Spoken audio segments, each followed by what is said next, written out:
Friends, இன்னைக்கு நம்ம பார்க்க போகிறது இந்த வீடியோவில் பார்த்தீங்கன்னா ஸ்டாண்டர்ட் டீவியேஷன். ஸ்டாண்டர்ட் டீவியேஷன்னா என்ன, அதை பற்றி ஒரு சின்ன இன்ட்ரோடக்ஷன் கொடுக்கறதுக்காக இந்த video.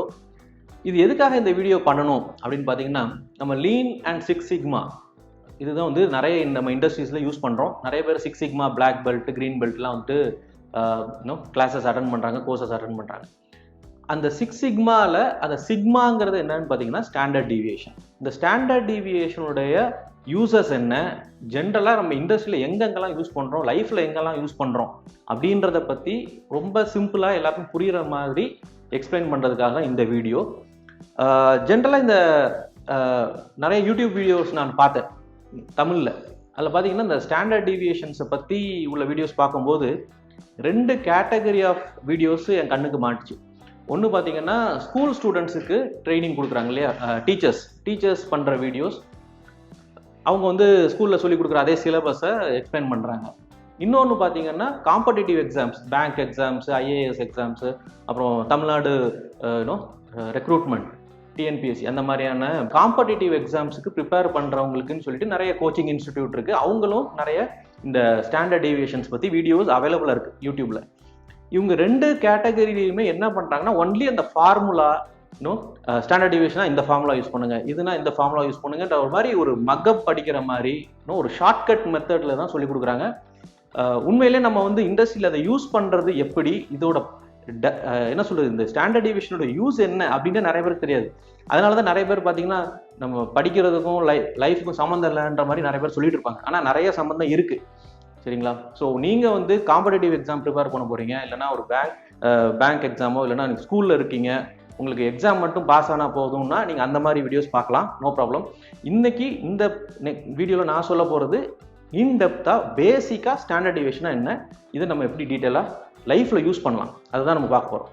Welcome to lean manufacturing lessons for people who hate reading with me Anand. இன்னைக்கு நம்ம பார்க்க போகிறது ஸ்டாண்டர்ட் டீவியேஷன். இந்த ஸ்டாண்டர்ட் டீவியேஷனா என்ன, அதை பற்றி பார்க்கலாம். லைஃப்பில் நிறைய இடத்துல இதை யூஸ் பண்ணுறோம், நமக்கே தெரியாமல் யூஸ் பண்ணுறோம். ஒரு சின்னதாக ஒரு எக்ஸாம்பிள் நான் வந்து இப்போ ஸ்டார்ட் பண்ணுறேன். உதாரணத்துக்கு நான் வந்துட்டு எக்மோர்லேருந்து ஏர்போர்ட்டுக்கு போகணும், சரிங்களா? எக்மோர்லேருந்து ஏர்போர்ட்டுக்கு போகிறேன். ஸோ ஃபஸ்ட்டு டே, முதல் நாள் வந்துட்டு எனக்கு வந்து ஒரு 45 மினிட்ஸ் ஆகுது, சரிங்களா? அடுத்த நாள் நான் போகிறேன், இது வந்து நான் என்னோட டெய்லி ஒர்க்குக்குன்னு வச்சுக்கோங்க. அடுத்த நாள் நான் வந்து ட்ராவல் பண்ணுறேன், எனக்கு 35 மினிட்ஸ் ஆகுது. இன்னொரு நாள் ட்ராவல் பண்ணுறேன், எனக்கு 47 மினிட்ஸ் ஆகுது. இன்னொரு நாள் ட்ராவல் பண்ணுறேன், 53 மினிட்ஸ் ஆகுது. இப்படியே இருக்குது நிறைய நாள். நான் ஒரு 100 டேஸ் ட்ராவல் பண்ணுறேன்னு வச்சுப்போம். 100 நாள் இப்படியே பண்ணோன்னா 38 நிமிஷம், 53, ஏதோ 100 நாள் ட்ராவல் பண்ணுறேன். ஸோ இது வந்து டே டு டே லைஃப்பில் இருக்குது. இப்போது நான் வந்துட்டு ஒரு ஆவரேஜாக, சராசரியாக எக்மோர்லேருந்து என்னோட இந்த ஏர்போர்ட்டுக்கு நான் போகிறதுக்கு எவ்வளவு நேரம் ஆகும் அப்படின்னு கேட்டால் நீங்கள் என்ன சொல்லுவீங்க? ஆவரேஜாக இந்த 100 நம்பரையும் ஆட் பண்ணி 100ஆல் டிவைட் பண்ணிடுவோம் இல்லையா? 100 நம்பரையும் ஆட் பண்ணி 100ஆல் டிவைட் பண்ணால் லெட்டஸே ஒரு 45 நிமிஷம் வருதுன்னு வச்சுப்போமே. அப்படின்னா நம்ம என்ன சொல்லுவோம்? சராசரியாக ஆவரேஜாக நம்ம வந்து எக்மோர்லேருந்து ஏர்போர்ட் போகிறதுக்கு 45 மினிட்ஸ் ஆகுது அப்படின்றத சொல்லிடலாம், ரைட்? இது மட்டும் போதுமா நமக்கு? இந்த ஒரு டேட்டாவை வச்சு நீங்கள் எந்த யூஸ் பண்ண முடியும்? இல்லை. நம்ம நார்மலாக சொல்லும்போது நம்மளே ஒரு ஃப்ரெண்டுக்கிட்டையோ இல்லைன்னா ஒரு ஒரு ஒரு ஆள்கிட்ட நம்ம சொல்லும்போது என்ன சொல்லுவோம்? 45 நிமிஷத்தில் வந்துடுவேன், ஆனால் முன்ன பின்ன ஒரு 10 நிமிஷம் ஆகும்னு சொல்லுவோம் சில சமயம், இல்லையா? முன்ன பின்ன ஒரு 10 நிமிஷம் ஆகும். இந்த முன்ன பின்ன 10 நிமிஷம்னா என்ன அர்த்தம்? முன்ன 10 நிமிஷம்னா 35 நிமிஷத்துல இருந்து பின்னாடி இன்னொரு 10 நிமிஷம் போடுங்க, 55. ஸோ இந்த 35லேருந்து 55 நிமிஷத்துக்குள்ளே வந்துடுவேன்னு அர்த்தம், கரெக்டுங்களா? இதே இது நான் இந்த 35லேருந்து 55 முன்ன பின்ன 10 நிமிஷம் சொல்லாமல் முன்ன பின்ன ஒரு அரை மணி நேரம் ஆகும்னு சொல்கிறேன்னு வச்சுங்க. ஸோ 45க்கு முன்னாடி அரை மணி நேரம் 15 நிமிஷம்,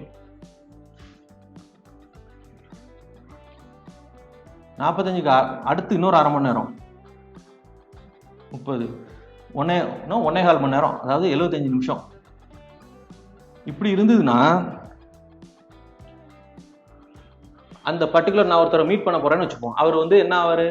ஏன்ப்பா இவ்வளோ நேரம் ஆகுது அப்படிம்பார். ஏன்னா ரொம்ப நேரம் ஆகுது. இதே இது நான் ஒரு ஃப்ளைட்டை பிடிக்க போறேன்னு வச்சுப்போம். 45 நிமிஷத்துல போயிடுவேன், ஆனால் முன்ன பின்ன அரை மணி நேரம் ஆகும்னா எனக்கு ரொம்ப தூரமாக இருக்குது. 15 நிமிஷமும் ஆகலாம், 75 நிமிஷமும் ஆகலாம். அப்போ நான் எப்படி பிளான் பண்ணி போக முடியும்? போக முடியாது. நான் ஃப்ளைட்டை மிஸ் பண்ணுறதுக்கான சான்சஸ் அதிகம். அப்படிங்களா? ஸோ இதுதான் வந்து இந்த முன்ன பின்ன அப்படின்னு சொல்கிறது தான் ஸ்டாண்டர்ட் டீவியேஷன். இதை நம்ம ஒரு பிக்டோரியலாக பார்க்கலாம், படத்தில் பார்க்கலாம். 100 டேட்டா இருக்குது. இந்த 100 டேட்டாவையும் நான் ஒரு பிளாட் பண்ணுறேன் ஒரு லைனில்.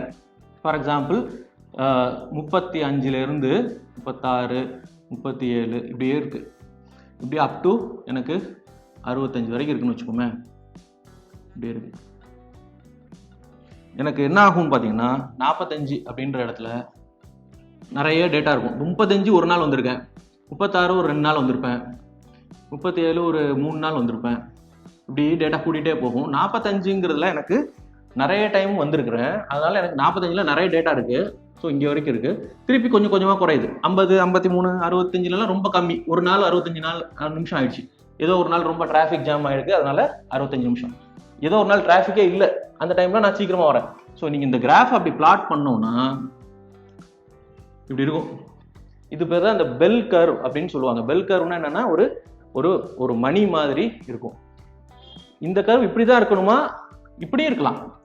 சில டைம் இப்படி இருக்கும். இதுவும் பெல் கர்வ் தான். சில பெல் கர்வ் இப்படி இருக்கும். இதுவும் பெல் கர்வ் தான். நீங்கள் எந்த ஒரு டேட்டா எடுத்தாலும் லைஃப்பில் அது பெல் கர்வில் தான் வந்து இருக்கும். உதாரணத்துக்கு இது வந்து ட்ராவல் டைம் பற்றி சொன்னேன். ஒரு ஸ்கூலில் வந்து படிக்கிற பசங்களோட ஹைட் எடுத்துப்போம். அது நீங்கள் இது பண்ணிங்கன்னா, மேப் பண்ணிங்கன்னா அதுவும் பெல் கர்வில் தான் இருக்கும். ஆவரேஜாக உதாரணத்துக்கு ஒரு 12th ஸ்டாண்டர்ட் படிக்கிற பசங்களோட ஹைட் நீங்கள் எடுத்திங்கன்னா, மேல் ஸ்டூடெண்ட்ஸ் அப்படின்னு எடுத்துவோம்னு வச்சுங்களேன். ஒரு ரஃபாக நம்பர் சொல்கிறாங்க தெரியல, ஒரு 170 சென்டிமீட்டர்னு வச்சிங்கன்னா 170 அப்படின்ற வேல்யூவில் நிறைய பேர் இருப்பாங்க. அதுக்கு மேலே போக போக போக 180, 185 சென்டிமீட்டர்லாம் பார்த்தீங்கன்னா 1-2 பேர் தான் இருப்பாங்க. இந்த இடத்துல நிறைய பேர் இருக்காங்க.